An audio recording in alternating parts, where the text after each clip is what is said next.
المساله الثانيه انه ملي كيقول لك شغلو هذاك يدبر راسو، هنا كيهضر على الملك، راه فيها قله الحياء.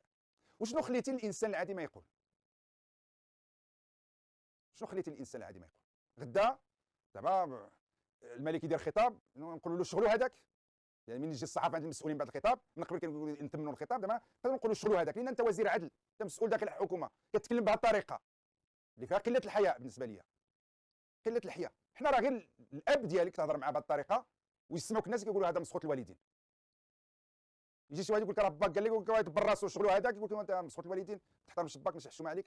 هكا يهضروا الناس على باهم، فما ادراك بجلاله الملك امير المؤمنين كتهضر معاه بهذه الطريقه. هذه ما بقاتش زلة لسان، هذه طريقه للكلام عن صلاحيه الملك اللي غادي تخلي الناس يمكن انهم حتى هما يتدصروا كما هاد الدساره هذه. وشنو خليت الانسان العادي؟